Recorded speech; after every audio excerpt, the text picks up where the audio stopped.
Bismillahirrahmanirrahim. Assalamualaikum warahmatullahi wabarakatuh. Bismillah wassalatu wassalamu ala rasulillah amma ba'du.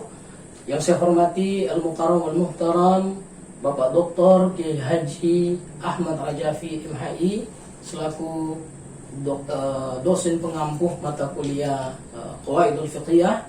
Yang saya hormati, saya muliakan para teman-teman mahasiswa senasib, sepenanggungan, seperjuangan mahasiswa pasca sarjana Yudin Malam. Kesempatan kali ini saya akan mempresentasikan tugas pada makalah Qawaidul Fiqhiyah dengan tema konsep Qawaidul Fiqhiyah.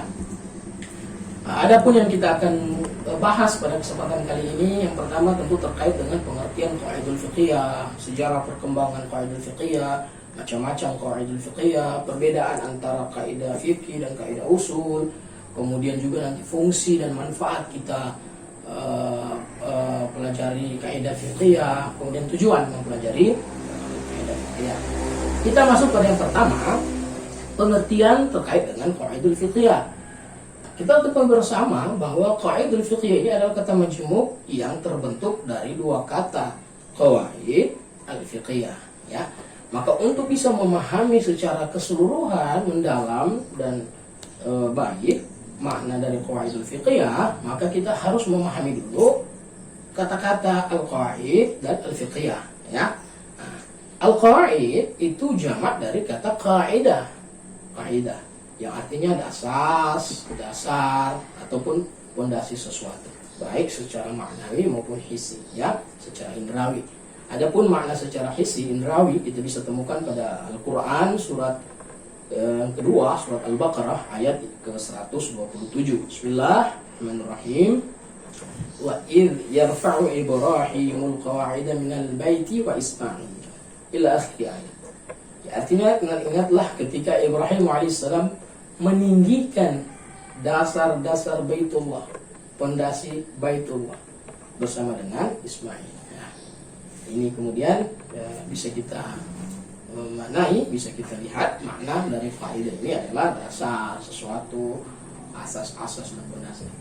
Adapun secara istilahan fiqih, makna istilah kaidah ya, secara istilah itu hukmun kulliyun yantabiq ala juz'iyyati, hukum kulli menyeluruh yang meliputi bagian-bagiannya, atau al-amr kulliyun alladhi yantabiqu alaihi juz'iyyatun katsirah yafhamu ahkamuha.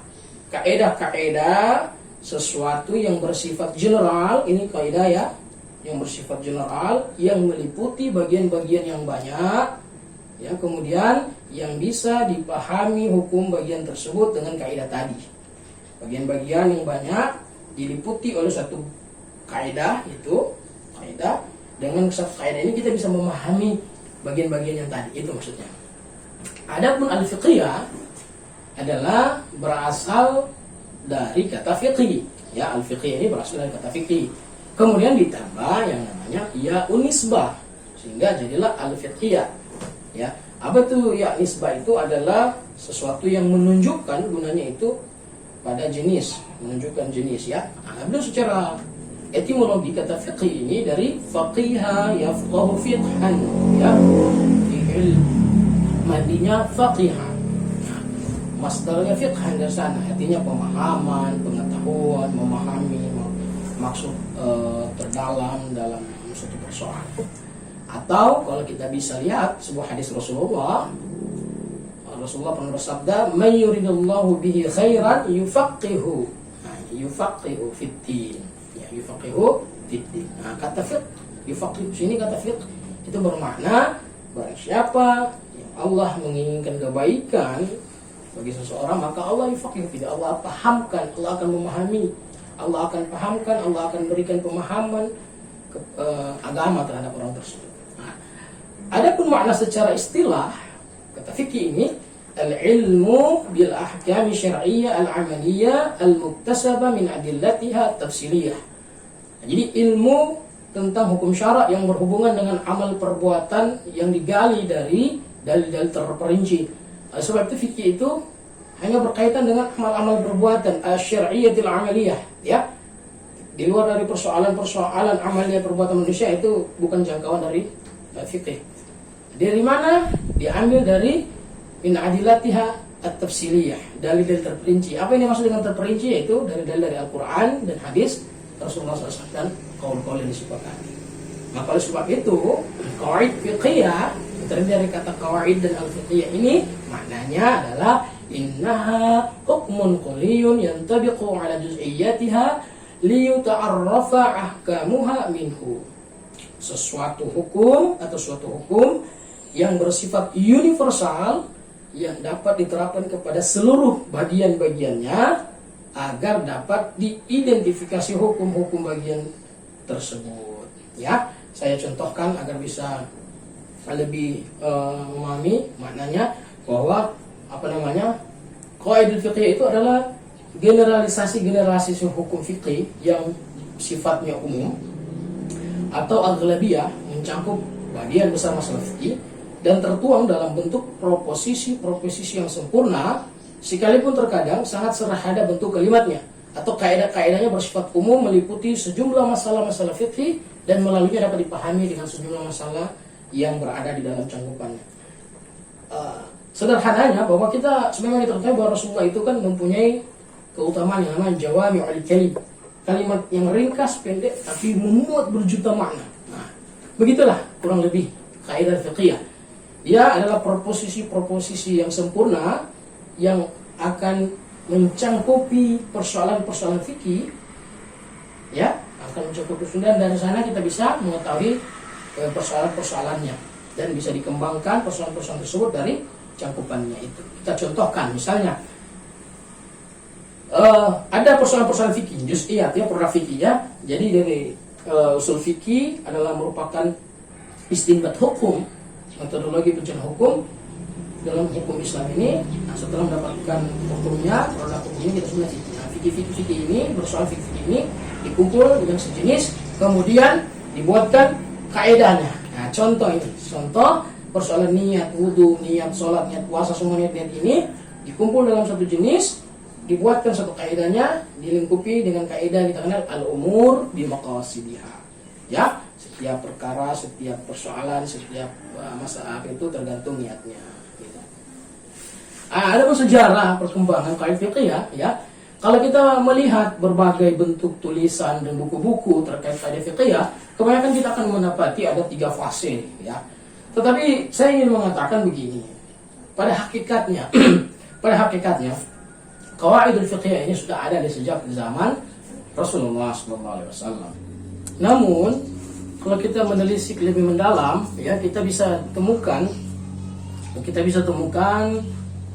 dari zaman Rasulullah, zaman para sahabat, kemudian tabi'in, ya pada zaman pembukuan dan perkembangannya itu titik permulaannya itu kurang lebih di akhir abad ketiga, kemudian di awal abad keempat, terus berlanjut ya, sebagaimana Abu Tahir Ad-Dibasi di abad ketiga itu kemudian mengkodifikasikan 17 kaidah ya, kaidah fiqhiyah.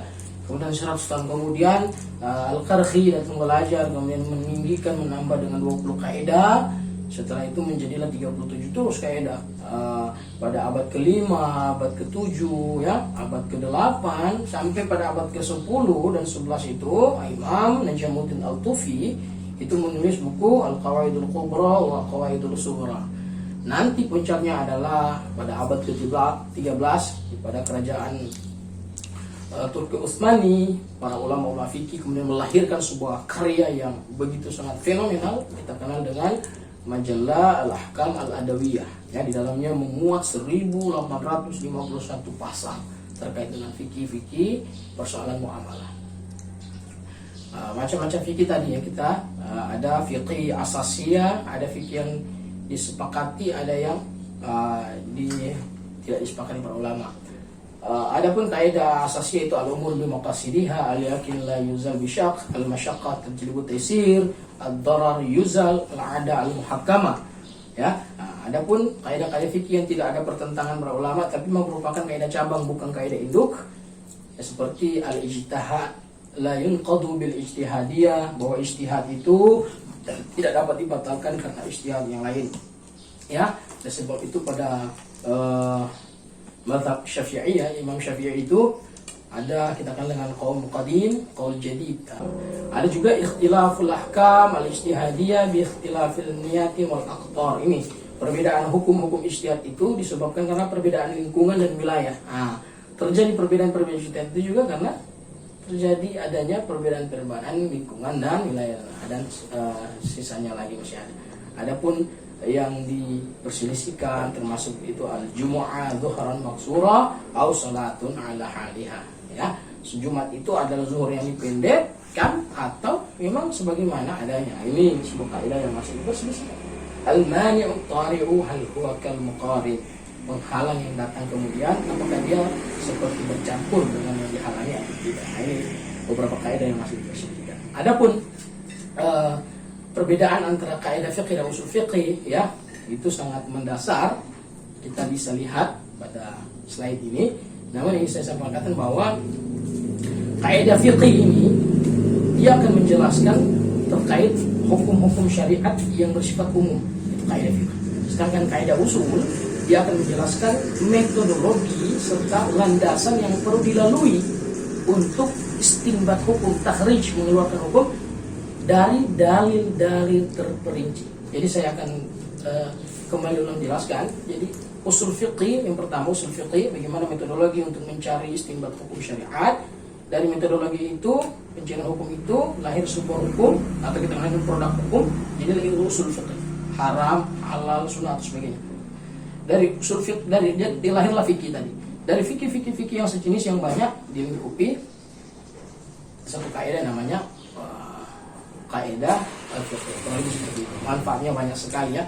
Salah satunya untuk mempelajari kaidah fikih kita bisa lebih arif di dalam menerapkan materi-materi atau persoalan-persoalan yang berbeda dalam keadaan kebiasaan yang berlainan disebabkan karena kita telah mengetahui kaidah inti. Ya, juga yang paling baik itu adalah mempermudah para qadi, ulama, para hakim itu untuk melakukan analogi, ya, atau ilhaq atau takhrij, mengeluarkan hukum-hukum pada persoalan-persoalan baru terkait dengan persoalan-persoalan yang sudah ada. Nah, seperti itu.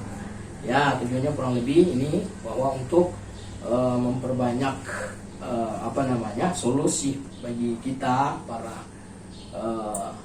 orang-orang yang bergelut dalam hukum Islam yang persoalan-persoalan beragam ini bisa dikelompokkan dalam satu persoalan sehingga kita bisa memahami secara utuh persoalan-persoalan hukum syariat. Ini satu bentuk tujuan kita mempelajari kaidah fiqhiyah. Sehingga terakhir kesimpulan bahwa kaidah fiqhiyah ini adalah aturan atau pedoman yang meliputi persoalan-persoalan fikih atau hukum Islam yang dengan aturan itu dapat ditentukan secara langsung status hukum sesuatu yang ada di bawah cangkupannya. Nah, seperti itu. Jadi tadi ada persoalan-persoalan fikih banyak, niat sholat, niat zakat, niat ini, niat. Nah, dengan persoalan niat ini dicangkupi dengan satu kaidah yang namanya qawaidul fiqh, ya. Sehingga suatu saat nanti lebih mudah kita bisa mencari status hukum persoalan-persoalan yang sama nantinya yang berlainan disebabkan sudah mempunyai suatu kaidah yang kita kenal dengan qawaidul fiqhiyah. Nah, demikian kalau terkait dengan sejarah dan manfaatnya sudah bisa dilihat dalam slide atau bisa diperdalam pada makalah yang telah saya kirim di dalam grup WhatsApp. Insyaallah setelah ini bisa terjadi sebuah diskusi yang asik, masukan-masukan dari Bapak Dr. Ahmad Rajafi sebagai dosen pengampu tentu saya sangat harapkan. Demikian, wallahul muwafiq ila aqwamit thoriq. Assalamualaikum warahmatullahi wabarakatuh.